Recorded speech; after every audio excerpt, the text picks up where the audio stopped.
Ici Christophe Magius, la voix de la WWE dans les Europes. Salut la compagnie, ici Jean Brassard. Ici Michel Le Tourneur. Bonjour amateurs de lutte, ici Raymond Rougeau. Ici Santino Marella. Ici Speedball Mike Bailey. Ici PCO, the French Canadian Frankenstein. Vous écoutez, soyez-y, mesdames, messieurs, avec Marc Blondin et Hanson GF. It's alive! It's alive! Salut tout le monde, bienvenue au podcast Soyez-y, mesdames, messieurs, votre rendez-vous hebdomadaire pour discuter de lutte professionnelle. Mon nom est Hanson GF, en compagnie, bien évidemment, de Mr. Fun International, Top of the World, The Original, Vintage depuis 1958. Self-proclaimed legend, l'homme au mollet d'acier, The Mullet Man, The Mulletator. Mais comme dirait Sylvain Grenier, mon ancien partenaire. Tous les gros ont de gros mollets, j'ajoute à cette liste. Sourd, aveugle, sénile, amnésique. Amnésie, mesdames, messieurs. Bon, 10 minutes de fête, c'est le show. Yes! Comment ça va, Là, partner? Faut que tu chantes. Je chante quoi? Comment ça va? Non, faut que tu dises bonne fête à l'épouse de Marc. C'est vrai, j'ai vu ça avant d'entrer en ondes, mais bonne fête, Jazz. On la salue, sûrement à l'écoute. Oui, sûrement. Aujourd'hui, on enregistre en ce beau dimanche. Et c'est une journée qui sera spéciale pour mon épouse. C'est le fun. Journée On a qui sera, travaillé spéciale. spécial. Hier, on avait un gig où on était DJ tous les deux. On travaille ensemble souvent pour un party privé, un des pires de ma carrière. Ah oui, raconte, vas-y. Ah, Donne-moi ça a été des détails. pénible. Je disais à Jazz, c'est un party, puis c'est des gens que je connais bien. Fait que j'ai dit, garde, ça va être facile, casse-toi pas la tête. On devait finir à 11 h, on a fini à minuit, parti de là à minuit et demi. Mais surtout, la fêtée, écoute, elle aime aucune tune originale. Fait que, mettons qu'elle demande, je sais pas, moi, I got a feeling, mais elle veut le montage fait par quelqu'un qu'on connaît pas. Mais elle a tout ça sur son téléphone. Là, j'ai fait comme, ben, j'ai jamais vécu ça de ma vie. Puis là, il y a quelqu'un qui demande spéciale, une danse en ligne. Tous les jeunes sont sur le plancher de danse à faire Man, I Feel Like a Woman, puis ils ont hâte de la danser. Elle vient me voir, puis elle dit, il y a quelqu'un qui vient me voir et dit, hey, la fêtée, elle n'aime pas ça, les danses en ligne. Là, j'ai fait comme, ben, voyons, là. Je ne peux pas faire de demande spéciale. Là. Voyons donc. Et à un moment donné, là, je dis, regarde, on ne s'astinera pas. C'est la fêtée, je veux qu'elle soit. Fait qu'on plug son téléphone, puis on met ses montages, ses mix toute la soirée. Puis là, elle m'a demandé, quand je mets une tourne pour faire plaisir aux autres, elle dit, là, tu vas me redonner mon téléphone, tu ne vas pas jouer ma playlist. J'ai fait comme, aïe, aïe. Ah, ça a été pénible. Il n'aurait pas dû t'engager, il aurait dû faire jouer son téléphone tout le long. Mais lui, il ne savait pas parce on a fait leur mariage l'année passée, puis on dit, le monde a capoté sa musique. Ben, je dis là, c'était pénible. Pas cette année. Ouais. Écoute, la semaine passée. N'engagez pas Mr. Fun pour les parties d'anniversaire, c'est ça que j'en retiens. Ben, ça dépend qui ça fait à qui. J'ai reçu mon livre. Oh, Earl Hebner, The Official Story. Ouais, et d'ailleurs, il était sur le premier SummerSlam. Il était là, lui, comme arbitre, parce que c'est le sujet de la semaine sur le sim. Soyez-y, mesdames, messieurs. Et écoute, on a 5 invités à part toi et moi. Ouais. Fait que intéressant cette semaine. SummerSlam, écoute, c'est un des 4 majeurs de la WWE. Semble-t-il que s'en vont vers 2 jours, un peu comme WrestleMania. Oui. Ça va être quelque chose. C'est au stade des Browns de Cleveland samedi prochain. Alors, beaucoup de fans espèrent peut-être avoir l'arrivée dans le Bloodline, peut-être qu'il se passe quelque chose. Là. Le retour de Roman Reigns, peut-être. Le Rock, peut-être, on ne sait pas. Toi, mon cher Handsome, le barbu, ceux qui sont sur YouTube, là, on dirait qu'Handsome a vieilli de 15 ans. Un Ouais. pinch blanc, Ouais, c'est la barbe, tabarouette. là, écoute, ça me rajeunit pas. Donc, la Marc, rumeur que tu te teins les cheveux est vraie? non, c'est ça le pire. Je touche pas à Non. mes cheveux, j'ai pas de teinture, c'est la barbe très blanche. Puis en Les bas, cheveux, là, en bas du nombril, t'as-tu du poil? non, ça c'est très clean cut de mon côté, Ouais, toujours mais sur le cuir ou sur je le le suède. sais, mais Non, si. j'ai juste la barbe de blanche puis le torse Ah, un ouais? peu blanc quand je laisse aller, ouais. Ah, ben. All Écoute, right. hey, mon souvenir SummerSlam, Marc, Ouais. ça nous ramène en 1994. Je le dis souvent, j'ai commencé à écouter la lutte. 92, 93, 94. 94, on se rappellera, il y avait un casquette match. Le premier casquette match, Undertaker contre Yokozuna au Royal Rumble. Et Undertaker avait perdu, était disparu pendant plusieurs mois des écrans de la WWE. Puis Ted DiBiase avait ramené un Undertaker. Puis là, on se demandait, est-ce que c'est le vrai Undertaker ou est-ce que c'est pas le vrai Undertaker? Puis là, toutes les histoires menaient à ça. Paul Bearer était revenu. À l'époque, Shawn Michaels avait son talk show qui s'appelait le Heartbreak Hotel, je m'en rappelle encore. Puis là, tu avais Ted DiBiase avec son faux Undertaker, puis Paul Bearer qui disait, moi, je vais ramener le vrai Undertaker. Tout ça pour dire que à SummerSlam 94, la grande finale, c'était Undertaker contre Undertaker. Et pendant la soirée, il y avait des vignettes de Frank Drebin, Leslie Nielsen de L'Agent fait la farce, qui était dans une quête pour retrouver l'Undertaker. Toute la soirée, il y avait des vignettes de lui. Puis à la fin, Undertaker, habillé en gris, avec tête DiBiase, était dans le ring et Paul Bearer était sorti avec l'urne. La lumière sortait de l'urne et là, l'Undertaker était sorti avec ses nouvelles couleurs mauves, les gants mauves, les bottes mauves, le chapeau noir avec le ruban mauve. Et ça fut Undertaker contre Undertaker. Et le finish était le faux Undertaker avait Undertaker dans le tombstone qui avait renversé pour lui-même faire le tombstone par driver pour le 1, 2, 3. Donc, le petit gars en moi qui avait 14 ans, qui capotait sa lutte, tripait sur les personnages comme je trippe encore. Et pour moi, c'est mon plus beau moment SummerSlam. Hey, C'est puis je niaiseux, pense là, que. parce qu'il y en a Ouais, eu des super bons après, là, mais pour moi, ouais, c'est c'est ça. resté marqué, ça, pour moi. Dans l'entrevue que vous allez entendre avec Burt, il en parle, puis pour lui, c'était pas le meilleur, je te le dis. Non, OK. Ben, Burt est peut-être plus vieux que moi parce que Exact, exact. moi, c'était l'histoire par rapport à ça que ça, c'est mon meilleur moment à SummerSlam. Toi, Marc? Est-ce que tu te souviens un cadeau que je t'ai donné?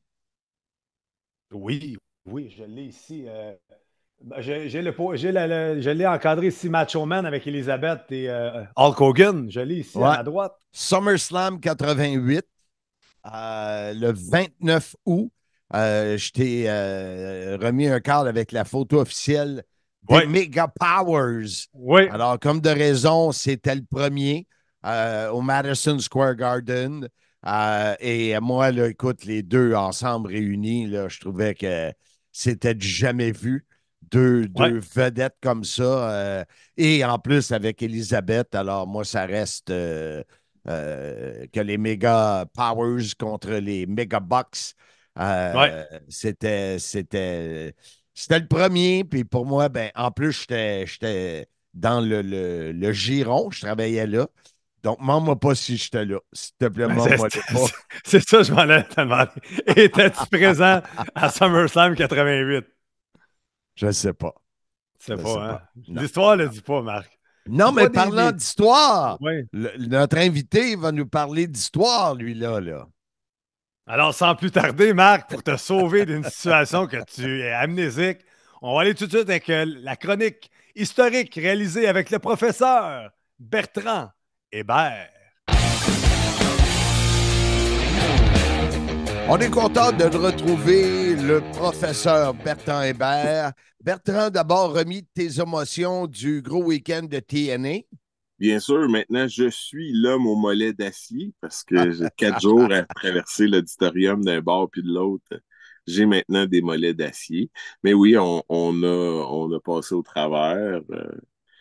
La locomotive PCO a traîné le tout sur ses épaules jusqu'au bout. Là. Donc, un jour, il y aura un chapitre sur Slammiversary dans la biographie de Pierre-Carl Ouellet, c'est certain. Dis-moi, parlant de TNA, c'est quoi ton feeling ou tes projections pour le futur envers Montréal? Ben, c'était un solide show. Puis, bon, Pierre Carl s'en cache pas. Ben, ça va. Le plan, c'est de revenir annuellement avec Slammiversary à Montréal pour commencer. En faire de Slammiversary la locomotive de TNA. Faire la même chose, trouver des villes d'accueil annuelles pour les autres événements majeurs, puis partir de là pour que dans 3 ans, 4 ans, ben, que Slammiversary, il y ait des villes qui veulent l'avoir parce que c'est devenu un événement majeur, parce que ça a été traité comme ça dans chacune des villes. C'est un peu ça le plan. À partir de là, il n'y a pas encore eu son meeting avec TNA, tout peut arriver, mais je veux dire, ça regarde bien. Je sais que la compagnie est excessivement satisfaite de tout le travail qui a été accompli puis des résultats au bout de la ligne. Bon. J'ai vu, avant d'embarquer dans 2 sujets, j'ai vu un post Facebook hier soir, avant de me coucher, on s'est couché tard tous les deux, sur ton fils. Ben oui. Donc, j'ai on pas vu s'en ça. va. Le diamant s'en va en France. Donc, OK, il s'en va en France. Oui, le 26 octobre, il y a un combat d'annoncé contre Aigle Blanc. Donc, c'est pas n'importe quoi, là. C'est un match majeur pour une fédération là-bas. Il y a un autre booking en France qui devrait être annoncé, puis ils travaillent en ce moment là, sur d'autres pays, là, entre autres l'Espagne, l'Italie, puis le Royaume-Uni. Espérons aussi l'Allemagne, dépendamment de ce qu'il va y avoir dans les dates où il devrait être là. Mais il devrait être là s'il y a des promoteurs français et autres à l'écoute, il devrait être en Europe là, entre le 16 octobre et le 16 novembre. Bon. Wow, un gros mois. Bon, un gros mois bon. là-bas, là, mais tout est en train de se mettre en place. Là. Ils ont annoncé le premier match hier, donc c'est ça, c'est la prochaine étape. Il faut qu'ils sortent du Canada, il faut qu'ils aillent ailleurs, il faut qu'ils aillent apprendre d'autres styles, apprendre le mode de vie de lutteur sur la route, etc. Donc, c'est une bonne étape pour lui, là, après 3 ans, là, faire la lutte. Là. Intéressant. Cette semaine, on a Diamant perdu... Zach Patterson en France. Oui, exact. Cette semaine, on a perdu, la semaine dernière, un nom qui, pour les plus vieux, Léo Burke. Ben oui, Léo, le Lion Burke, le 24 juillet, en fait, est décédé, il avait 76 ans. Originaire des Maritimes, il a fait sa renommée au Canada, principalement à Calgary. C'est une légende à Calgary, il habitait toujours là aux dernières nouvelles. Léo Burke, les gens vont s'en souvenir au Québec parce qu'il a été à lutte internationale au milieu des années 80, à la grande période. Et ceux qui ont lu notre livre, à la semaine prochaine, si Dieu le veut, sauront également que Léo Burke a été une des seules personnes engagées par le Bureau de Montréal ou l'Office de Montréal, comme on l'aime l'appeler, pour être le booker. Donc, qui n'était pas un actionnaire ou un propriétaire dans la compagnie. Et on lui doit, entre autres, l'idée de mettre les frères Rougeau et les frères Garvin ensemble. Et on sait que c'est devenu la rivalité la plus populaire et le match qui a attiré le plus en province pour lutte internationale. Donc, c'était toute une tête de lutte de ce côté-là. Il avait 76 ans, donc comme je dis. Si au Québec, on a les Rougeau, si à Calgary, ils ont la famille Hart. Dans les Maritimes, il y a les Dupré, mais il y a aussi la famille Cormier. Exact. Bon, étrangement, les Cormier n'ont jamais eu vraiment de gars qui étaient en vedette sous le nom de Cormier, mais Léo Burke, son vrai nom, c'est Léonce Cormier. Et son frère de Beast était aussi un Cormier, très populaire et très connu dans les Maritimes. Puis il y avait les frères Rudy et Bobby Kay, qui étaient aussi des Cormier. Donc, moi, Bobby Kay était dans le premier match que j'ai vu en personne au Centre Paul Sauvé contre Mike Rotendo. Donc, c'est des noms qui, pour moi, sont vraiment sont connus. Et ont joué une importance dans les Maritimes comme les Rougeau ou les Hart à Calgary. Et souvent faisaient de l'opposition à Dupré, où on finit par travailler avec Dupré, là, un peu les mêmes genres de guerres, de territoires qu'on a pu voir un peu partout dans les différents endroits en Amérique. Donc, Burke était reconnu pour son travail de booker, Il a été champion nord-américain de Stampede, donc très, très connu et populaire à Stampede. D'ailleurs, les gens se souviendront peut-être qu'à Montréal, il avait au départ la ceinture de Stampede lorsqu'il est arrivé là, en tant que champion nord-américain. Là. C'était un peu sa gimmick. Il a lutté à Porto Rico, au Japon, et les gens voudront peut-être comprendre que c'était le mentor de Bret Hart. C'est pour Bret Hart, Leo Burke, c'est de l'art. C'est quelqu'un qui l'a aidé beaucoup à développer son style et son look. Quand Bret aidait la compagnie à développer des nouveaux talents, on les envoyait souvent à Calgary travailler avec Bret et Leo Burke. Donc, on peut penser entre autres à Ken Shamrock, Mark Henry, Christian Test. Et pour les gens du Québec, les gens se souviendront peut-être de Glenn Kolka de la CFL qui avait affronté Pierre-Carl Ouellet lors de Challenge Mania 8 à Montréal. Donc, Kolka est un ancien joueur de football de la CFL qui a malheureusement pas percé à la WWE, mais qui avait lutté avec Pierre-Carl dans les territoires de développement. Et on avait rempli un peu à l'image de Slammiversary, le centre NDR à l'époque. On avait refusé du monde à la porte pour le combat Glenn Kolka contre Pierre-Carl Ouellet. Donc, c'est pas n'importe qui. C'est aussi la personne qui a mis au monde Richard Charland dans un angle à la lutte internationale. Donc, Richard Charland, jusqu'à ce point-là dans le temps, avait toujours été bas de carte ou milieu de carte un peu, mais jamais vers les main events, jamais vers les championnats. Donc, il y avait eu un tournoi pour le tout nouveau championnat de la télévision à Télé 7. Et la finale était Leo Burke contre Richard Charland. Babyface contre Babyface. Et Leo Burke remporte le championnat, qui était alors un trophée. Et il va détruire, Richard Charland va péter les plombs et détruire le trophée sur la tête de Leo Burke, qui va saigner abondamment. Et va ainsi, je crois que c'est disponible en ligne sur YouTube, va devenir par la suite une vedette de la compagnie montante, de champion par équipe, etc. Donc, avec son micro, Richard va prendre toute la place suite à cet angle-là, puis en devenant un vilain plutôt qu'un babyface ordinaire. Donc, ça a été quand même fort intéressant de ce côté-là parce qu'il y a eu un impact sur le territoire à Montréal important. Donc, Leo Burke, tout un lutteur. Il y a un très beau combat entre Leo Burke et Ricky Martel pour le championnat de la AWA il a eu lieu dans les Maritimes, que j'invite tout le monde à aller voir sur YouTube. Et moi, Leo Burke a quelque chose de spécial pour moi parce que à l'époque, il a aussi fait des commentaires pour la lutte NWA à TQS, une émission qui était enregistrée à Québec. Il y avait le courrier le courrier des amateurs. Et j'avais envoyé une lettre pour proposer mes services parce que moi, la critique que je recevais de mes amis, c'était que la lutte NWA, on ne comprenait pas tout ce qui se passait.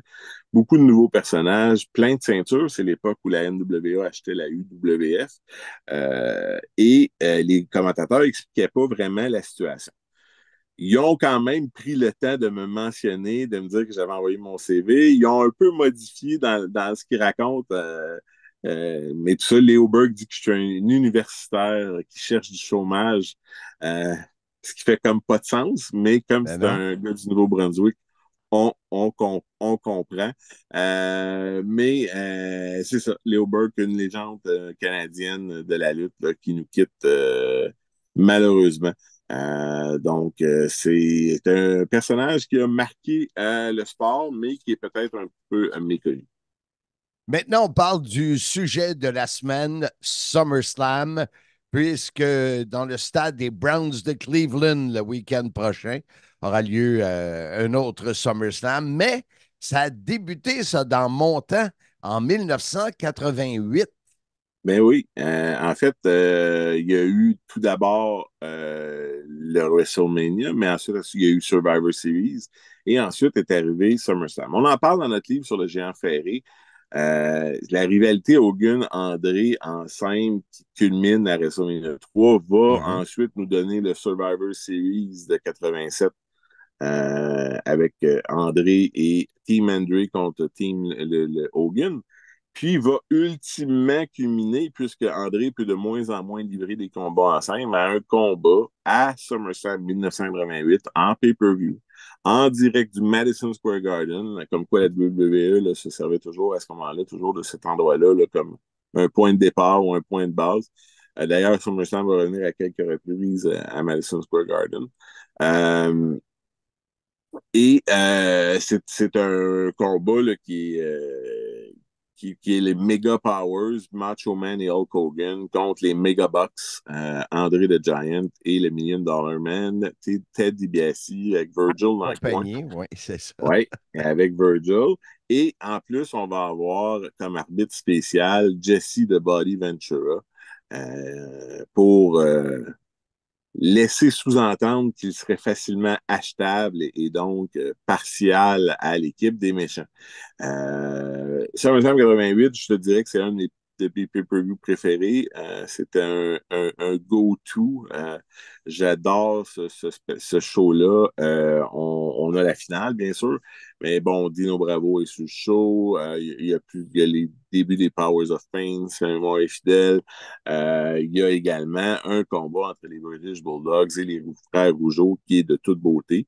On connaît l'histoire entre les deux équipes, mais quand même, c'est tout un combat. C'est un des seuls matchs en scène télévisé, en équipe télévisée là, que les Rougeau contre les Bulldogs ont fait justement à cause de la problématique entre Jacques et des Dynamite. Donc, c'est de là que tout va partir. En 89, SummerSlam va même être en circuit fermé un peu à la style de WrestleMania, dans les endroits où on n'a pas le fameux télé à la carte. Donc, on va procéder à ça au forum. C'est la seule année, d'ailleurs, à ma connaissance, que SummerSlam est en circuit fermé. À ce moment-là, on va revenir avec un autre match en équipe. Là. Cette fois, ça va être Hulk Hogan et Brutus Beefcake contre Zeus et Macho Man. Ouais. Ouais. Mais bon, la balle est lancée, ça devient un événement annuel. Ça fut longtemps le deuxième après WrestleMania, jusqu'à temps que la Royal Rumble, avec l'ajout du prix, c'est-à-dire que la Royal Rumble donne le droit d'aller à WrestleMania pour la ceinture. Donc, jusqu'à temps que ça soit ajouté, SummerSlam va être quand même l'événement numéro 2. En 91, Jacques Rougeau de Monty a un de ses matchs les plus célèbres contre le Big Boss Man, le Jailhouse Rock match, où le perdant doit passer la nuit en prison, là, donc où Jacques va tourner un paquet de vignettes là, en prison. Suite à cette défaite-là.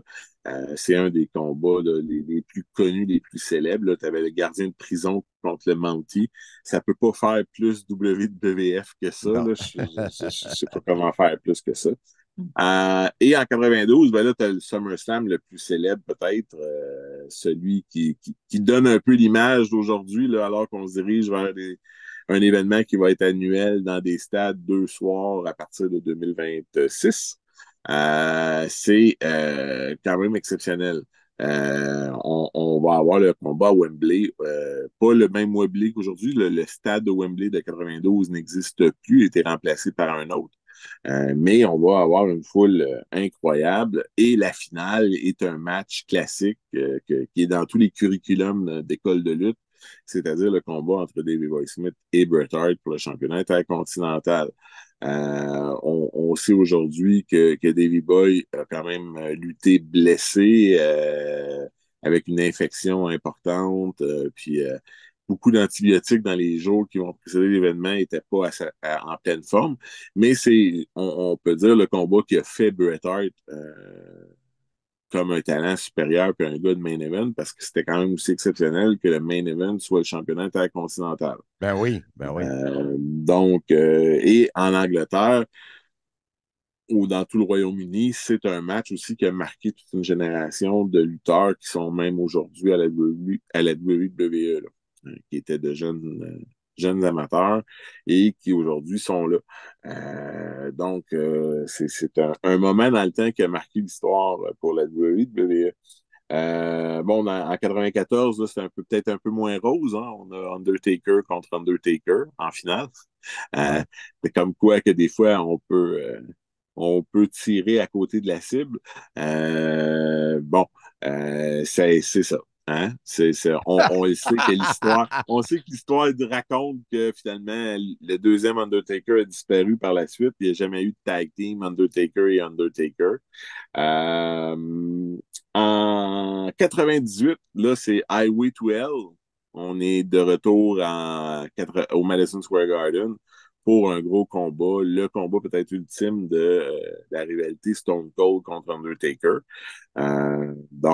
C'est aussi l'époque où l'Undertaker là, devient un meilleur lutteur ou un lutteur qui peut faire beaucoup plus que simplement son personnage. C'est le ministère de la noirceur ou le Ministry of Darkness. C'est une toute autre époque et c'est tout un des shows qui sont marquants dans l'année parce que après WrestleMania, à l'exception du Royal Rumble, c'est toujours SummerSlam qui était un point marquant de l'année. Il faut se souvenir qu'également à l'époque, il n'y avait pas toujours un pay-per-view par mois. C'est aussi l'époque où on a des pay-per-views seulement à des moments précis dans le temps. Il y a été très longtemps la WWE avec Survivor Series, Royal Rumble, WrestleMania, SummerSlam, avant d'ajouter les In Your House, puis que les In Your House se transforment en Hell in the Cell, Money in the Bank, Backlash et autres noms tout aussi colorés. J'aimerais aussi noter le SummerSlam de 2002 comme un SummerSlam très, très marquant parce que là, c'est Brock Lesnar contre The Rock. Ouais. Et Brock Lesnar va remporter le championnat à un très jeune âge, après une très courte période de temps à la WWE. Et on connaît ensuite l'histoire. Là, Brock va quitter mais revenir, mais Brock est un joueur important encore à ce jour. C'est vraiment le match qui l'a mis au monde. Le Rock s'en allait de façon pratiquement permanente. À ce moment-là, en 2002, il est revenu seulement de temps en temps, jusqu'à son retour l'an dernier, là, qui semble être se diriger pour quand même être là une ou deux fois par année. C'est vraiment l'événement marquant SummerSlam. Ça a été longtemps une des pierres angulaires importantes. Je pense qu'avec l'ajout du 2 soirs, moi, j'assume, suite à la rencontre avec le maire de Londres cette semaine de Nick Khan et de Triple H, que Londres risque d'accueillir à Wembley WrestleMania potentiellement l'année où SummerSlam va être à Minneapolis 2 jours. Je pense que c'est une façon de, quand on va déménager WrestleMania ailleurs dans le monde, on va faire de SummerSlam aux États-Unis le WrestleMania de l'année pour les États-Unis, pour essayer de faire qu'il n'y ait pas trop de gens choqués que WrestleMania ne sera pas aux États-Unis parce qu'on est rendu au stade où WrestleMania, les villes vont payer pour l'avoir. C'est simplement une question de temps avant qu'une ville à l'extérieur comme Londres, où il y a beaucoup d'amateurs de lutte. C'est pas tout pour Londres, hein? C'est que Londres, c'est une chose, mais tout le Royaume-Uni, c'est une chose, mais c'est aussi très facile pour toute l'Europe. Exact. D'aller là-bas. Donc, pour beaucoup de gens, WrestleMania à Londres 2 soirs, ça va être le rêve parce que là, c'est pas un voyage en Amérique, c'est un voyage de quelques heures peut-être au Royaume-Uni. Et il y a des façons faciles, rapides et pas trop chères de faire ces voyages-là, même parfois en aller-retour selon la destination où on est. Donc, par conséquent, ça va vraiment être incroyable là-bas. Là, ça va être la folie furieuse. Il y a tellement d'Européens qui viennent à WrestleMania. Quand ça va faire le déménagement, ça va être quelque chose. Et la même chose, une fois qu'ils auront fait WrestleMania, qui dit le retour de WrestleMania, pourquoi pas SummerSlam de retour à Wembley un de ces jours. Exact. Je pense que les affaires de la WWE vont très bien c'est tout à l'honneur de SummerSlam que lui aussi va devenir un événement sur 2 soirs. T'en penses quoi, toi, de ça? Moi, je pense que c'est idéal parce que ça fait des soirées de 5-6 combats au lieu d'une soirée de 10-11.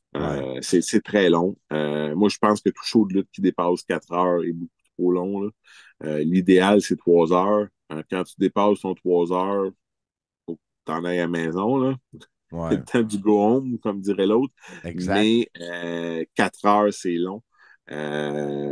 Tout ce qui dépasse 3 heures est long. Donc, quand tu peux réussir à faire un show, il y avait 2 raisons, tu sais. 2h50, ça a été longtemps le timing d'un pay-per-view.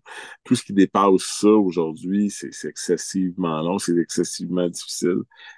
Et je veux dire, ça fait tout le sens du monde là, parce que, bon, ben, on l'a vécu un peu avec Verdun puis Slammiversary. Là.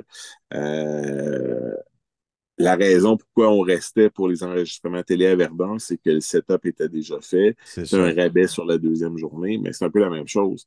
Ils sont là. Ils se trouvent être là 2 jours au lieu de 1. Donc, tu as 2 gates. Ils ont un rabais sur la deuxième journée.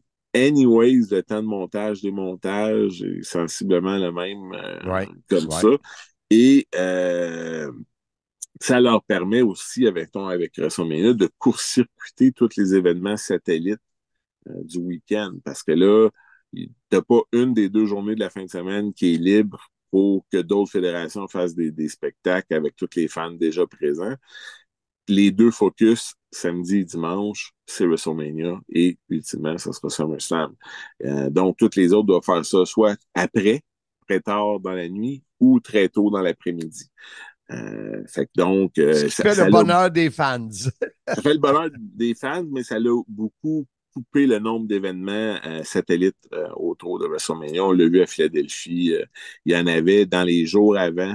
Il y en avait tard après le premier WrestleMania samedi, mais il n'y en avait pas le dimanche. Bon, il y a bien des choses qui ont changé dans les 10 dernières années à ce niveau-là.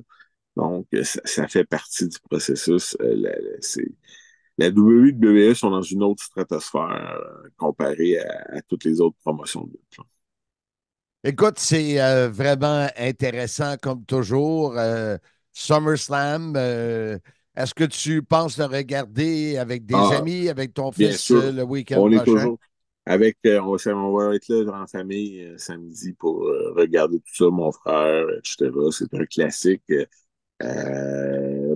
Jusqu'à présent, là, on s'attend quand même à quelque chose de gros. Hein. C'est Solo et Cody. Est-ce que Roman Reigns, The Rock ou quelqu'un va venir dire minute là, ta bloodline, qu'est-ce qui se passe avec ça? On ne le sait pas. Donc, c'est là qu'on est. On va voir un peu. Je trouve que le reste de la carte est un petit peu ambigu, faible. Donc, ça reste à voir. Mais comme c'est inclus dans notre abonnement du WWE Network, il n'y a plus cette question de est-ce que je veux payer 40 60 pour l'événement. Ça fait partie, on l'a. Donc, on va certainement s'asseoir et analyser le spectacle. Lors du premier SummerSlam 1988, Earl Hebner était un des arbitres. J'ai vu ça sur le web et je l'ai eu en entrevue la semaine dernière. Je ne sais pas si tu as eu la chance de l'écouter. Et j'ai reçu le livre hier. Ouais. Est-ce que tu. J'ai pas lu encore. Je sais que c'était sorti, mais j'ai aucune idée qu'est-ce qu'il va ajouter. Sur Montréal, par contre, c'est sûr que ça va être intéressant de voir qu'est-ce qu'il va justement ajouter sur Montréal dans ce livre-là. Parce que c'est un sujet que, sans l'éviter, il n'en a pas parlé énormément. Mais ce qu'il a dit fait pas mal le tour de la situation. Donc, à partir de là, je suis beaucoup plus intéressé à savoir sa version des choses, sur pourquoi il a été congédié après tant d'années. Quelles sont les raisons à la WWE là, on a décidé de le laisser partir.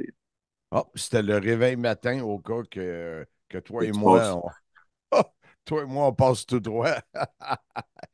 Écoute, Bertrand, un gros merci encore une fois. Bravo pour ton travail à la TNA et tous les projets dans lesquels tu trempes.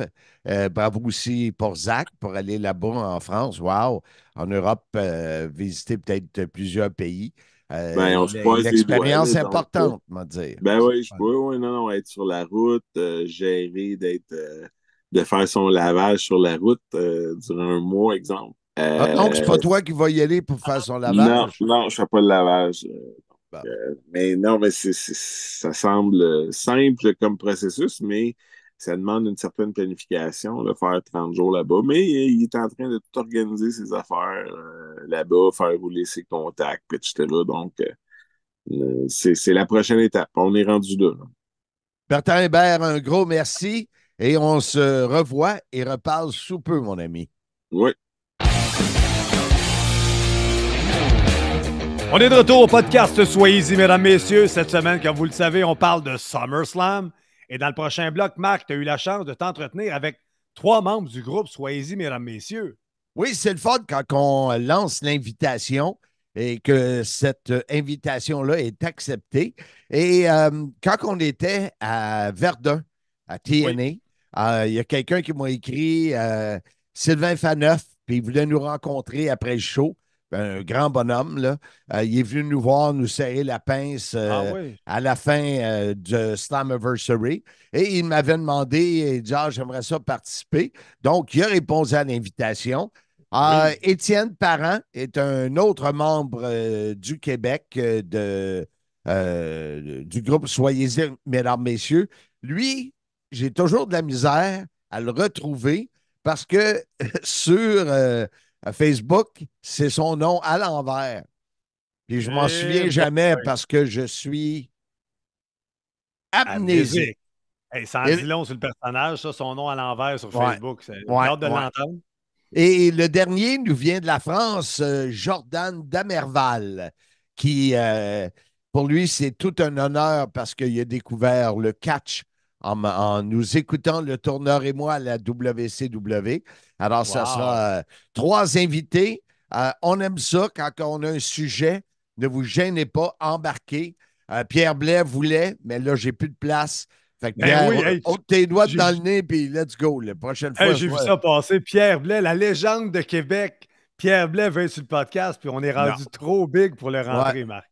Toi, t'invites tes amis, puis ils répondent pas. Fait que c'est... Philippe Leclerc, Steve Charrette, là, pas fiable, ces gars-là. C'est incroyable. Non. Mais... Alors, sans plus tarder, voici les 3 invités du groupe Soyez-y, mesdames, messieurs, sur leur moment SummerSlam. C'est la 2e fois qu'on le reçoit sur le podcast. Soyez-y, mesdames, messieurs. Sylvain Faneuf est avec nous. Sylvain qui est venu nous serrer la pince lors de Slammiversary, l'après-show. Il est venu nous voir alors qu'on venait d'être assis pendant 4 heures et quelques de temps. T'es content de se lever. C'est le fun de te voir en vrai et de te serrer la pince, Sylvain. Ben, moi aussi, man, j'ai été... merci beaucoup. Puis en plus, voir Handsome GF, Matthew, Tom, être proche aussi, parce que je voulais vraiment être proche au début, mais les billets s'étaient vendus tellement vite. Et aussi, j'ai la casquette que je porte présentement, c'est avec eux j'ai gagné, ça s'appelle labrutnation.ca. Ah, je connais pas. Oui, c'est des vêtements sportifs. Ah oui. C'est en ligne, tout ça, puis il y a des vêtements, il y a des casquettes, chandails. Bon. Cool. On est là, Sylvain, pour parler de SummerSlam. La semaine prochaine, ils seront dans le stade des Browns de Cleveland pour un autre show. Le tout a débuté en 1988, donc ça fait bien des années dans le temps que j'étais là. Et on demande à certains de nos membres du groupe, soyez-y, mesdames, messieurs, quel est leur meilleur moment de SummerSlam? Alors, t'es le premier des 3. On a Étienne Parent et on a un Français, Jordan Damerval, qui suivront. Alors, Sylvain Faneuf, quel est ton meilleur moment SummerSlam? Écoute, Marc, j'en ai trouvé plusieurs. J'ai des moments que, regarde, écoute, c'est resté marqué dans ma mémoire. Donc, mais il faut que tu y ailles par priorité, là. Le premier qui t'a marqué. J'en ai 7 au total.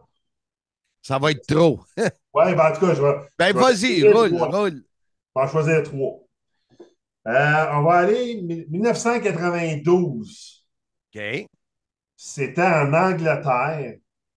C'était le combat Brett contre British Bulldog. Ben oui. Au-dessus de 80 000 spectateurs au stade Wembley. Puis pourquoi? Hein? Pourquoi c'est ton numéro 1? Pourquoi? Ben, c'est que moi, j'avais prédit que Bret Hart garderait son titre intercontinental et British Bulldog l'a battu devant ses fans. Ouais.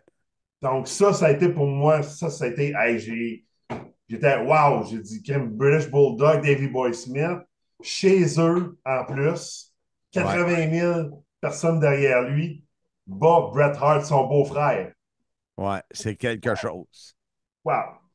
Ensuite, mon autre moment que j'ai vraiment aimé en SummerSlam, c'est l'année suivante, 1993. La fameuse, je ne sais pas si tu te rappelles, Marc, avec Lex Luger contre Yokozuna. Non. Tu le sais, moi, je suis amnésique. Ouais, ben ouais, peut-être t'es top of the world, man. Oui, top of the world dans les amnésiques. T'es vintage 1958, ça, ouais. C'est ça, exact. Okay. Donc, ce combat-là, c'est la fois que Lex Luger a été capable de body slammer Yokozuna. Un gars de 500, je pense que c'était 515 livres, je pense. Et il a body slammé, mais je crois que Lex Luger avait perdu ce combat-là à cause d'une controverse avec Mr. Fuji. OK, ça se peut très bien. Monsieur Fuji était maître dans les controverses. Oui. Surtout maître dans les trucs pour aider à faire gagner les membres de son clan. Oui, il y avait des bons clans dans ce temps-là. Monsieur Fuji, il y avait Yokozuna, il y a eu Demolition, il y a eu. J'ai d'ailleurs sa figurine avec la canne. Oh oui, sa fameuse canne. Ah là là. Ça, là, moi, je le regardais aller, je me disais, lui, là, il va en manger une maudite. Je me souviens pas de l'avoir vu manger. Tant c'est un ancien lutteur, là. Mais Ouais, dans les années, je me souviens pas de l'avoir vu autant que Bobby Heenan a mangé des volets, là, puis dans les autres gérants. Là, mais Fuji, j'ai pas de. Ben, c'est sûr. Moi, je suis je amnésique. ne sais pas c'est en quelle année, mais je sais que oui, à un moment donné, il a reçu un coup de poing de lutteur. Je ne me souviens pas c'était qui, mais je sais qu'il y a déjà eu. Ben, il a déjà lutté, M. Fuji, dans le temps avec. Son équipe, c'était Orient Express, si je ne me trompe pas. Ça se peut. Avec Tanaka. Là, je te ramène loin. Là. Je te ramène AWA. Mais là, continue dans SummerSlam, là.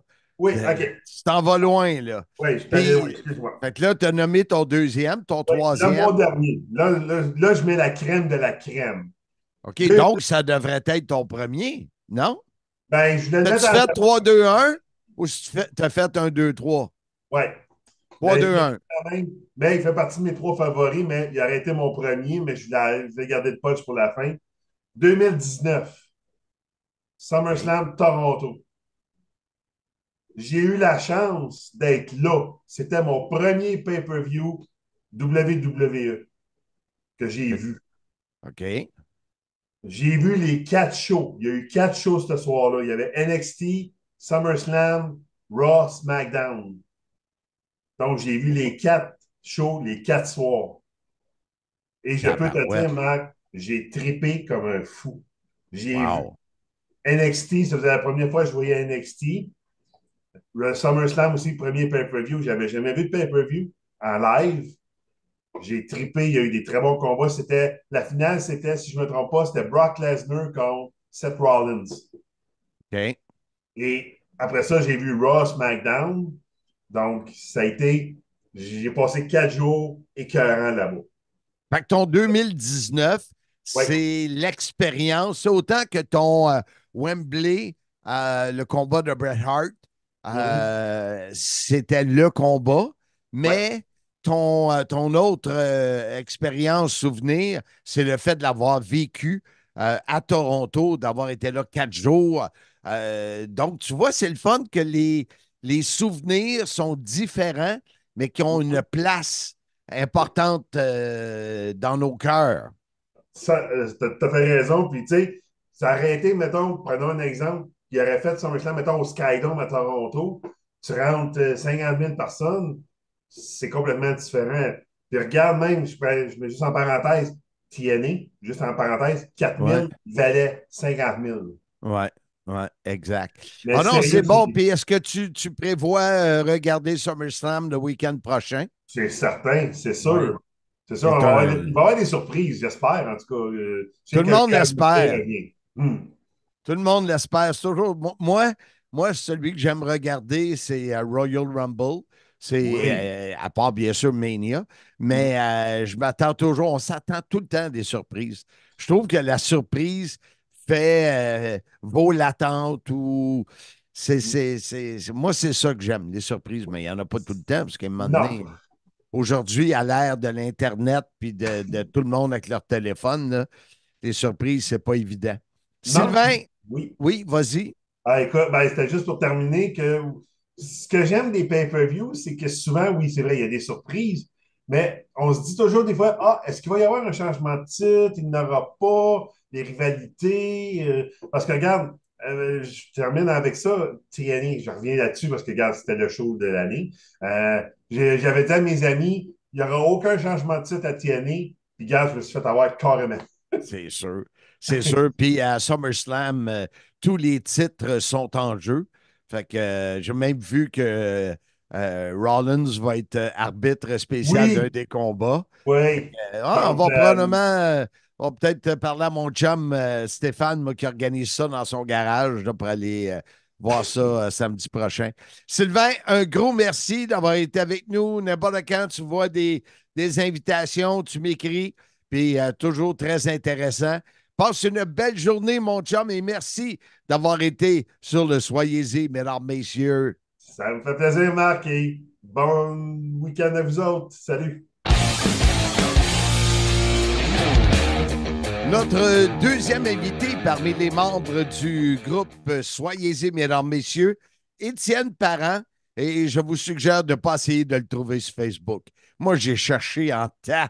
Il m'avait envoyé un message, puis je n'étais pas capable de le retrouver. Comment ça va?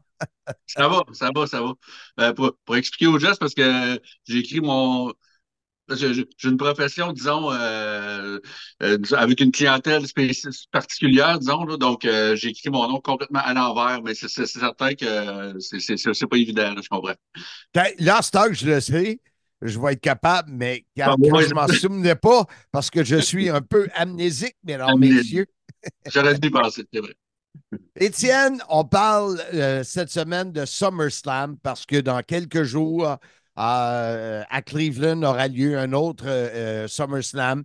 Cette histoire qui a débuté en 1988 au Madison Square Garden et entre 88 et 2023 qui a déjà eu lieu. Les moments marquants pour Étienne Parent. Premièrement, Étienne, tu viens de quelle région? Québec. Ah, avoir su. Mais non, c'est une farce. C'est quoi les moments préférés ou qui ont marqué Étienne? Celui qui était avec toi avant, lui, il y en a un, c'était un combat, et un autre, c'est parce qu'il était là à Toronto. Alors, c'est deux souvenirs, un de lutte et un de présence pour toi. Moi, en fait, on pourrait dire que c'est quasiment un mix entre les deux. Moi, c'est SummerSlam 93, le pay-per-view au complet, disons. Pourquoi il est marquant pour moi? Parce que c'est le premier que j'ai vu dans l'ordre chronologique des tournois. À cette époque, moi, j'avais 11 ans. On était avec mon ami Maxime Trudel. Tout ça, on suivait ça beaucoup via les superstars à RDS, si je ne me trompe pas. Puis, fait que c'est certain. Puis là, on a eu l'occasion. Il y avait un voisin qui l'avait loué par pay-per-view. Puis, on a réussi à mettre la main sur la cassette peut-être une semaine après le tournoi pour qui a eu lieu. Et c'est certain que justement, je référais au Superstar. Ben, au Superstar, il y avait un match qui pouvait être intéressant, entre guillemets, IRS contre One Two Three Kid une semaine, l'autre semaine, Marty Jannetty contre Ludwig Borga. C'est ça. Donc, c'est certain qu'arriver, puis là, voir pour la première fois une carte au complet avec les grandes superstars qu'on voyait, puis ça, on avait suivi les histoires, puis c'était vraiment marquant pour moi. Là, puis à partir de ce moment-là, j'ai pas raté un pay-per-view jusqu'à peut-être 2000, un petit peu après l'attitude era, 2003-2004 peut-être. Mais c'est ça, quand tu ne connais pas ça et que tu n'en fais pas un événement, que tu vois des parcelles, mais d'en vivre un, tu vois que c'est spécial. Ben oui, exactement. Puis c'est sûr que là, à cette époque-là, c'est sûr, comme je disais tantôt, on avait 11-12 ans, donc c'est sûr qu'on regarde ça avec les yeux de cet âge-là. C'est sûr qu'aujourd'hui, je regarde le même tournoi, le même pay-per-view. C'est certain que je vois plus de défauts dans la lutte, je vois plus de. Mais tu sais, les personnages étaient bien établis dans ce temps-là. Puis bizarrement, le match qui m'a plus marqué que je pense directement, puis c'est vraiment pas un bon match, mais dans ma tête, il était bon. C'est Undertaker contre Giant Gonzalez.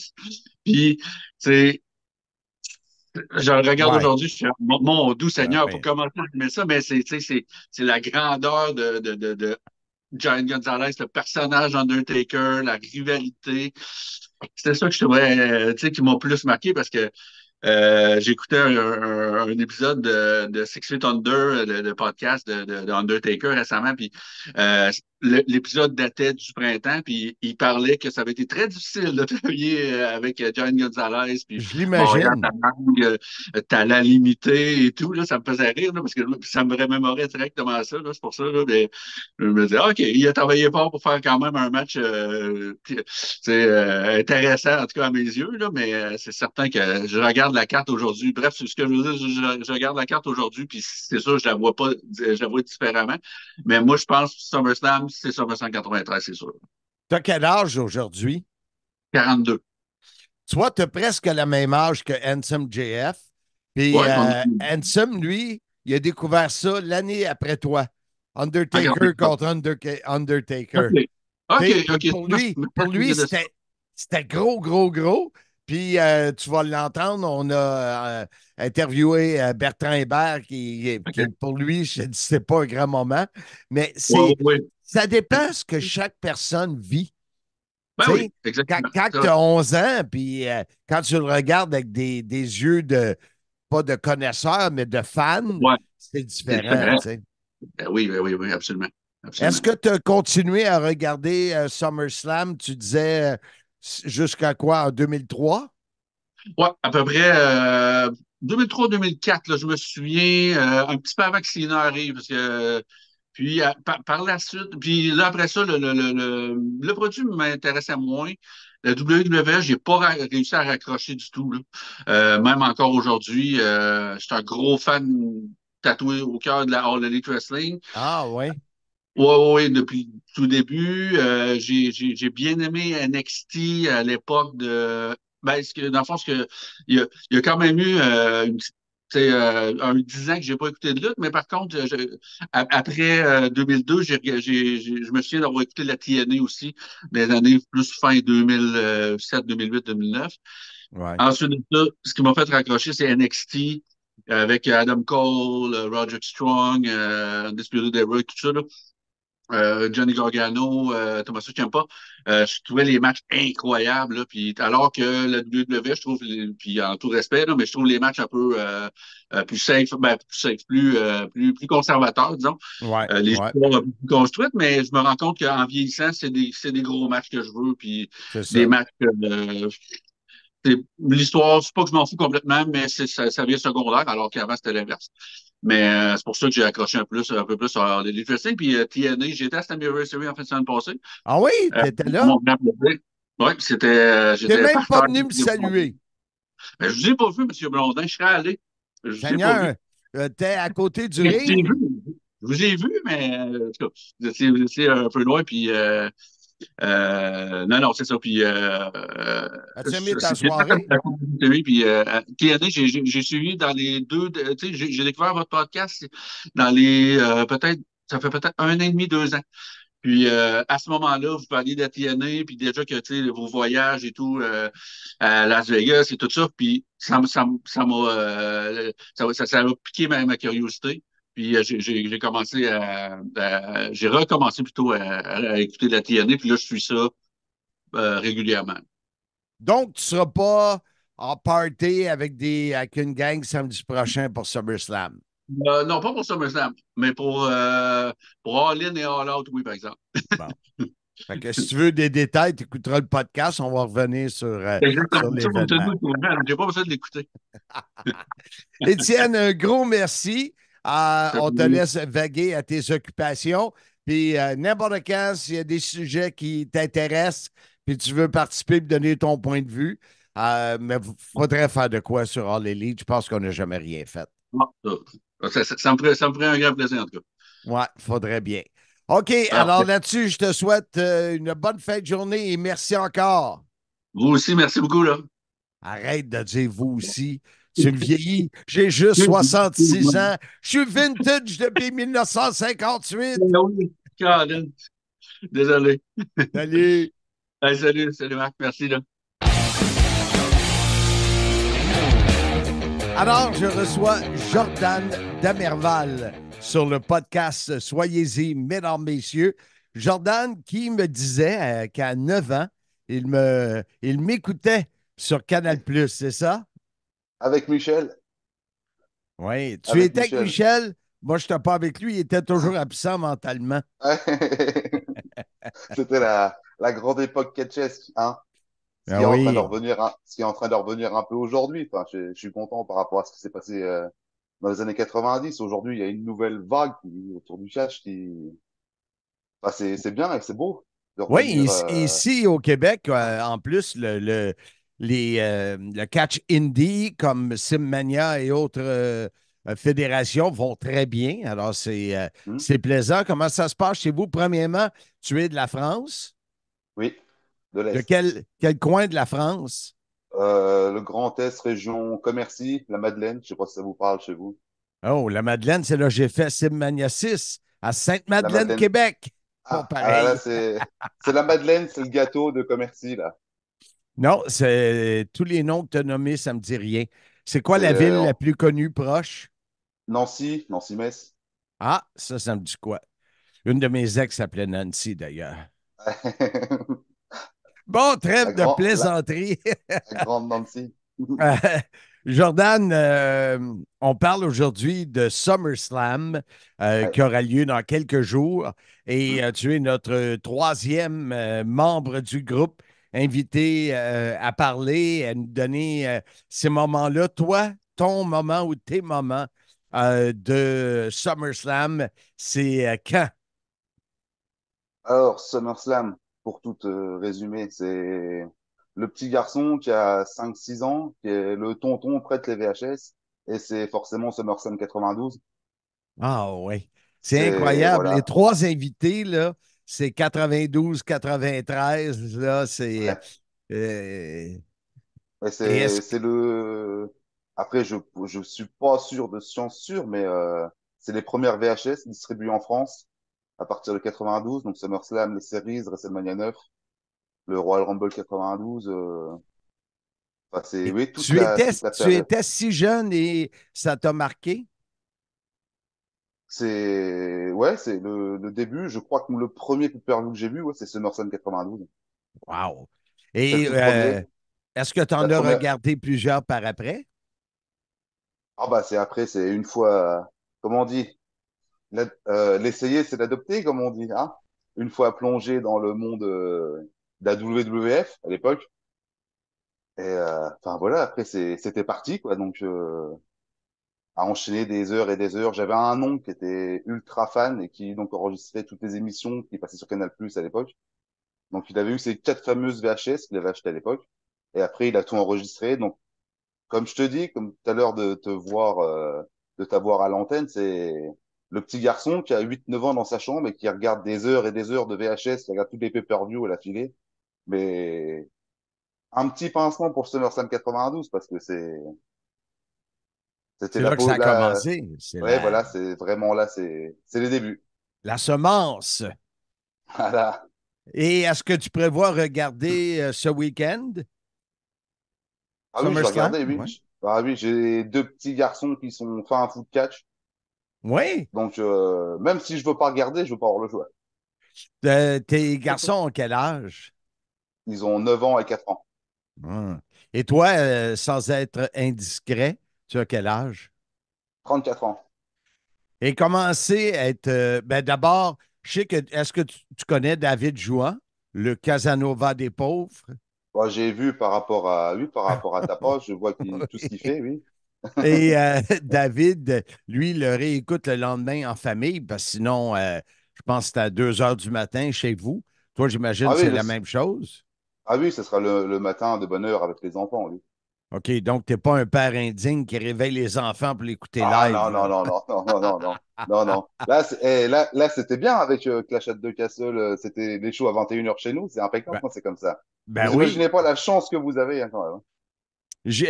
Honnêtement, oui. Et comme me disait David, ben, comme il va le dire à la fin de l'épisode, des fois, tu ne peux pas aller sur les réseaux sociaux tôt en te levant parce que tu veux pas Ouais, te faire gâcher ton plaisir, là, tu sais, ouais. tu veux pas Non, avoir des mais résultats. Puis... je l'ai eu pour WrestleMania 40.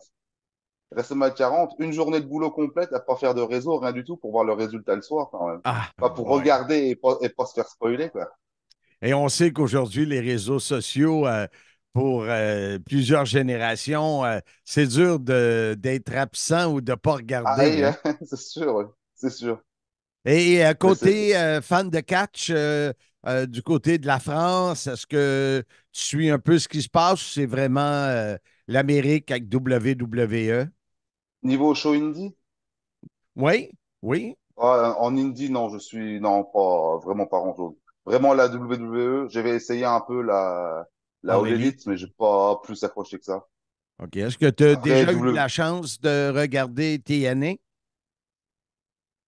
ouais, j'ai pas, à part l'époque des Ace and Eight, un petit peu, OK. Parce que mais pas, ce qu'on fait, Ansem et moi, le produit est très bon. À un moment donné, tu devrais peut-être dire, ah, je vais donner une chance à TNA, voir ce que ça hmm. donne. Mais j'ai Mais déjà regardé à l'époque, c'était Varini qui commentait à l'époque, sur Canal+. oui, exact, exact. C'était ça, hein, ouais. C'est liant, oui. Hmm. Donc, en fin de semaine, Jordan, prévu en se levant avec des pancakes. Vous allez faire le déjeuner spécial en famille. Devant SummerSlam. Et est-ce que l'épouse sera avec vous ou c'est vraiment une affaire de boys? Oh non, elle sait qu'elle n'a pas le choix, donc la télé sera prise, donc si elle veut regarder, il y aura que ça à la télé, hein. Bon. Ben écoute, c'est un plaisir de te recevoir sur le podcast. Plaisir Euh, partagé. c'est vraiment, vraiment le fun d'avoir des réactions des gens d'outre-mer. Et parce que c'est ça, c'est différent. Ici, nous, on l'a live, vous autres, c'est autre chose. Et Hmm. alors, c'est le fun de partager cette même passion, mon cher Jordan. Ah oui, Ben, c'est... je te souhaite un bon SummerSlam et ne te gêne pas. Si Merci tu Marc. vois des sujets passés qui t'intéressent, puis tu dis j'aimerais participer, tu me fais signe. Et on n'a jamais parlé de avant de te quitter, un Ouais. combat de SummerSlam qui t'a marqué. Un combat de SummerSlam, bah déjà, personnellement, je suis un grand fan de Bret Hart, Ah, toi aussi? donc Ouais. SummerSlam rime avec Bret Hart, forcément. Oui, 90, c'est titre par équipe, 91, le intercontinental, 92, le grand match face au Bulldog, ouais. 94, Owen Hart, et puis l'avènement de Bret Hart, SummerSlam 93, où l'agriculteur devait donner la ceinture à Bret Hart et il l'a pas fait. Il a préféré se faire dégommer par Yokozuna au King of the Ring juste avant. Hey Mais boy. c'est, enfin, si l'agriculteur, hein? Ah oui, le gars qui tourne Pourquoi? des Et films qui sont pourquoi? tous des navets. Des navets.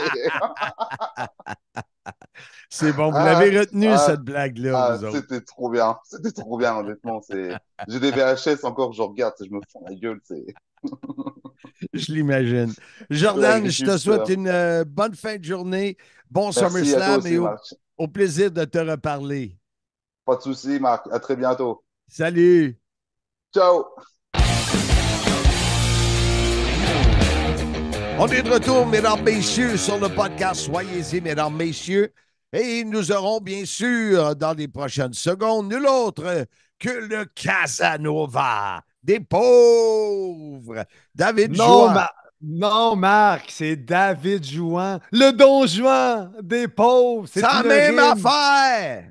C'est une rime. Jouan, Don Juan. Jouan Eh, Casanova. baba. Ouais. OK. Ta rime est meilleure que la mienne. Ben, certainement qu'elle est meilleure que la mienne. C'est quoi ça? C'est la la tienne, rime? excuse. Oui, Eh, boy, Marc. Alors, David, j'ai hâte d'entendre. Ben oui, ça fait longtemps, David. Souvent, il travaille avec moi beaucoup dans les choix de de thématique, ben, jamais il va se pousser pour rentrer. Hey, j'aimerais ça faire telle affaire avec Ouais. vous autres. Jamais. Il faut toujours t'aille le chercher. Alors, ça va être le fun de le voir et de l'entendre, mon cher Ansem. Vas-y, présente le Casanova des pauvres. Alors, sans plus tarder, le président de l'aile européenne du CIM, le Don Juan des pauvres, David Jouan. Alors, cette semaine, on a eu deux francophones. Ben, pas deux francophones, deux Français. On a eu Jordan Damerval. Et là, on a notre ami David Jouan, le Casanova des pauvres, qui est là. Comment ça va, David? Bonjour, ça va très bien. Par contre, il me semble que c'est le Don Juan pour la rime, mais Handsome te corrigera. Ah ouais? Il y a une rime là-dedans? Je crois. Il faut demander à Ah. Handsome, il n'y a que lui qui voit une rime. OK, OK. On parle de SummerSlam, mon cher ami, et on voulait vraiment savoir de ton côté comment SummerSlam prend de la place dans ta vie de fan de lutte. Et ça a commencé quand? Je pense pas que tu as écouté 1988, à moins que tu l'aies écouté sur le tard, comme on dit. Oui, alors sur le tard, oui, forcément, j'ai écouté SummerSlam 88, ne serait-ce que pour Honky Tonk Man contre Ultimate Warrior, l'aspirant un peu surprise, et quand la musique du Warrior qui part et la foule qui éclate, qui fait sauter le toit du building, on va dire, non, ça reste un des grands moments de SummerSlam, mais c'est pas mon premier souvenir de SummerSlam, forcément, je l'ai vu après coup. Non, non, T'avais mon quel premier âge en 88? En 88, ben, j'avais 7 ans. Eh boy. Et OK. je regardais pas encore la lutte. Tu regardais des dessins animés. Avez-vous ça, Euh, vous autres, en France? Ah oui, oui, oui, Oui. oui, oui, oui, quand même. Ouais, et on a même la télé en couleur. C'est pour te dire. Wow! Bah, Incroyable. voilà. Non, le premier souvenir en tant que fan et de collectionneur, c'est la première VHS en français qui est sortie dans le commerce du SummerSlam 92. Donc nous, en France, on a eu 6 VHS qui sont sortis et le SummerSlam 92 faisait partie de la collection. Le fameux SummerSlam à Londres, en plus, qui avait lieu en Europe, Ben oui. commenté par Guilloré, et la première de Raymond Rougeau en duo seul avec Guilloré pour commenter l'événement. Et c'est l'événement SummerSlam qui t'a marqué le plus pour toutes ces Mm. raisons. Le fait, Guy, on sait, la plupart des gens savent comment tu as apprécié le travail de Guy. Raymond, en Europe, première vidéo cassette, tout ça C'est réuni ou tout ça, vraiment. tout ça réuni, puis le match Bret Hart British Bulldog qui reste encore aujourd'hui un classique. Le reste de la carte est pas terrible, mais comme quoi, c'est comme un bon repas. On va dire, si l'entrée est pas top, si le plat est moyen, mais si le dessert est vraiment excellent, on se dit qu'est-ce que j'ai bien mangé. Et ben le SummerSlam 92, c'est ça. Tu vois, moi, j'utilise un peu le même type de phrase quand je rencontre, j'en fais moins là, d'animation mariage, mais quand je rencontre le client, je leur dis, tes invités ne se souviendront pas du potage, se souviendront pas du plat principal, mais ils vont se souvenir de l'animation et qui ont eu beaucoup de plaisir. Fait que moi, c'est une ligne de vente que j'utilise à l'inverse de la tienne. Voilà. Moi, je vends pas de repas. Dis-moi, celui qui s'en vient à Cleveland le week-end prochain, tu m'as même dit avant qu'on appuie sur le bouton enregistrement que pour toi, ça avait une saveur un peu de WrestleMania. Oui, ça fait quelques années où on sent là qu'ils veulent mettre vraiment l'emphase sur leur gros pay-per-view, qui est le Royal Rumble, WrestleMania, SummerSlam et les Survivor Series. Et on sent vraiment que le Royal Rumble restera toujours un pay-per-view à une saveur particulière, mais on sent que le SummerSlam arrive. Voilà, c'est le WrestleMania de l'été. Bientôt, alors, comme je disais avant, je ne sais plus si c'est en 2025 ou 2026, mais voilà, il sera sur 2 nuits. Et cette année, la carte, voilà, il y a des événements qui donnent envie, où on a hâte d'être à l'événement et de regarder. Et typiquement, celui qui arrive donne envie. On se dit vivement le week-end prochain. Est-ce que tu t'attends des surprises, comme tout le monde? Alors, comme tout le monde, il y a un lutteur qui est attendu, mais tu sais, avec le temps, j'ai appris à éviter d'aller sur les sites de nouvelles les semaines qui Ouais. précèdent les événements pour éviter de... On a vu un tel à l'aéroport, on a vu... voilà, il y a Dave Metzer qui dit il y a un tel qui va arriver, qui va revenir. Donc oui, tout le monde s'attend à ce que Roman Reigns vienne confronter Solo Sikoa. Moi, comme je disais, si j'étais en charge de la WWE, j'attendrais avant de le faire revenir parce que plus on attend le retour de Roman Reigns et plus il est en train de devenir babyface sans rien faire, c'est quand même aussi Il une faut le première. faire. On avait le heel ultime qui quitte la fédération, il fait rien du tout, il peut revenir en tant que top babyface, c'est juste magique et j'attendrai encore un petit peu.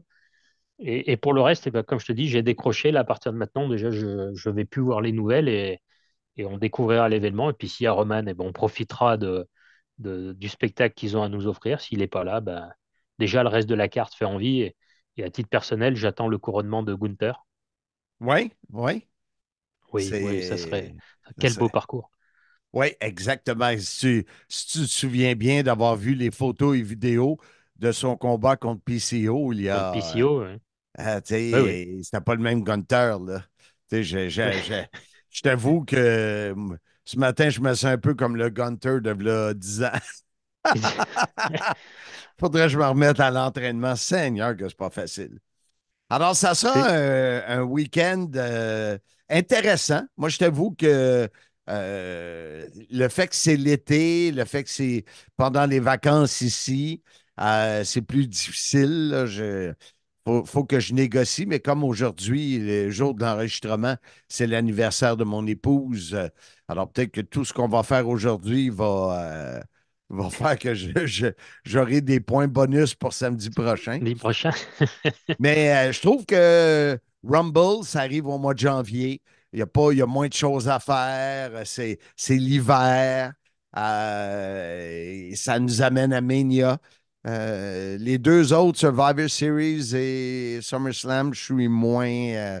À moins de faire un party, là, pour party dehors, tout le kit, là, mais je sais pas. Ah, Toi, tu seras moi, là? moi, je Ben, serai. pas. Alors Tu seras pas en devant la télé, là.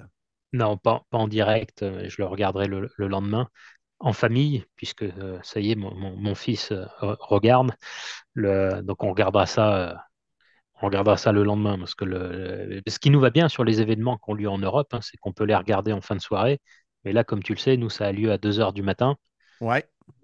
Donc à cette heure-là, vaut mieux être dans son lit. Donc, faut pas. Ben oui, dans ton lit, tu dors même pas. Mais on essaye. Mais, faut pas que tu ailles sur les réseaux sociaux, toi. Non, alors ça fait déjà un Non. petit moment que je suis plus les réseaux de news en amont de l'événement et le matin, quand c'est comme ça, non, il y a le téléphone, j'ouvre même pas les messages parce que souvent aussi Ben oui, ben oui. des amis, d'autres fans m'envoient, t'as vu un tel qui s'est passé et non, non, c'est le téléphone sera sur le côté Comme dans le et une bon fois qu'on vieux l'a vu. temps. Hein? Comme Oui, dans alors le bon vieux temps. dans le bon vieux temps, on s'en rendait pas compte, mais il fallait attendre 6 semaines pour le voir, nous en France. Hey, Donc là, incroyable, incroyable. David, toujours un plaisir de te parler. On va travailler ensemble sur les prochains épisodes. Comme on le fait, tes suggestions sont toujours appréciées. Et avec un des Étienne Parent, qui est un de nos invités cette semaine, il est un fan fini de All Elite. Il me semble qu'on n'a jamais vraiment rien fait sur All Elite. Ou je suis non, amnésique. c'est une jeune fédération, donc on peut regarder un thème. Le problème, c'est que c'est toujours un sujet sensible parce que si on veut parler des succès de All Elite, on a les pros WWE qui nous tombent Ben ça, dessus. c'est le fun. C'est le fun, ça. Si on dit, tiens, la All Elite, là, elle fait quelques erreurs ici et là, tout de suite, ah oui, mais monsieur, la WWE. Donc, moi, j'ai regardé, j'ai pas mal regardé au début. Là, je te cache pas que je regarde plus trop la All Elite, mais oui, il peut y avoir plein de choses à raconter. Là. Oublie pas, controversy creates cash. La Ok, controverse, mon ami, ça oui, rapporte. je t'enverrai mon RIB bancaire. OK, c'est bon. Alors, attention à toi, repose-toi et bon SummerSlam à toi, mon cher ami. Bonne semaine à tous et bon SummerSlam.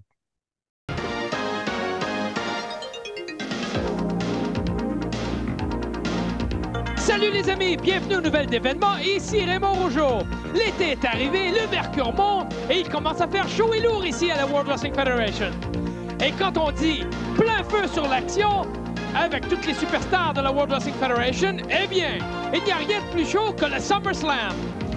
Et on se prépare à vous apporter le meilleur SummerSlam de tous les temps, sans exception. Alors quoi que vous fassiez, arrangez-vous pour ne pas le manquer. Pensez au SummerSlam passé. C'est passé à quelques-uns des matchs les plus excitants dans les annales de l'histoire de la World Wrestling Federation. Peut-on oublier le SummerSlam 1992, lorsqu'au stade de Wembley à Londres, plus de 80 000 fervents anglais en délire ont vu leur compatriote Davey Boy Smith, le British Bulldog, gagner le championnat intercontinental. C'était un match qui restera longtemps dans la mémoire de la World Wrestling Federation. En 1993, on a vu Jerry the King Lawler simuler une grave blessure afin d'éviter d'affronter Bret the Hitman Hart. Doink est entré à sa place. Quel match fou c'était! Ensuite, à la fin du match, on a revu Jerry the King Lawler et Bret Hart n'oubliera jamais ce que Jerry the King Lawler lui a fait subir. Éventuellement, Bret Hart a fini par coincer Jerry Lawler dans le sharpshooter. L'année suivante, on a eu l'occasion de voir un match en cage sans pareil, la rage en cage. Bret Hart contre son plus jeune frère Owen Hart. Y avait-il de la rivalité entre ces deux frères? Eh bien, ils se sont battus dans cette cage d'acier. Toute la famille Hart était là pour voir un match extraordinaire, dont on parle encore. Tout le monde veut être au SummerSlam. Alors ne vous donnez pas de regret de l'avoir loupé. Préparez-vous pour le SummerSlam. Blondin, le podcast tire à sa fin. Une émission très chargée cette semaine, mais très intéressante. Qu'est-ce qu'on a au menu la semaine prochaine? Aucune espèce d'idée. Mais wow! On va sûrement... ça pique l'intérêt des auditeurs. Ben oui, mais on va sûrement revenir sur SummerSlam qui va avoir eu lieu à Cleveland. Là, ça a lieu samedi dans quelques jours. Et dans les prochaines semaines, on fait un épisode sur Stone Cold. Steve Austin, que moi j'ai connu à WCW, Stunning Steve Austin, pour dire que tu regardes les deux. Les beaux cheveux blonds longs. Ouais. Tu vois, lui, il a compris qu'en rasant ses cheveux longs, il devenait une vedette. Toi, tu le comprends pas. Je suis quand même une vedette, Marc. C'est ça qui est choquant. La vérité est choquante. Et aussi, Marc, je t'annonce un scoop. Oui. Le meilleur arbitre de la business, Daniel Spencer, sera bientôt en entrevue sur le Sim parce qu'il m'a répondu et il veut participer à l'émission. Moi, j'ai hâte de lui demander quand est-ce que son tennis elbow va être guéri. Marc, ce n'est pas un tennis elbow, c'est qu'il a des tatouages sur le bras. Et pour rester professionnel, il les cache en tant qu'arbitre. Ça fait 3 ans. Moi, je pense qu'il a de la misère avec son tennis elbow. Et bye-bye. Alors, mon cher Ansem, comment est-ce qu'on termine un épisode du Soyez-y, mesdames, messieurs? C'est peut-être pas comme ça qu'on dit. Marc, de quelle façon? On invite les gens à revenir nous rejoindre la semaine prochaine pour d'autres aventures. En disant, soyez-y, mesdames, messieurs.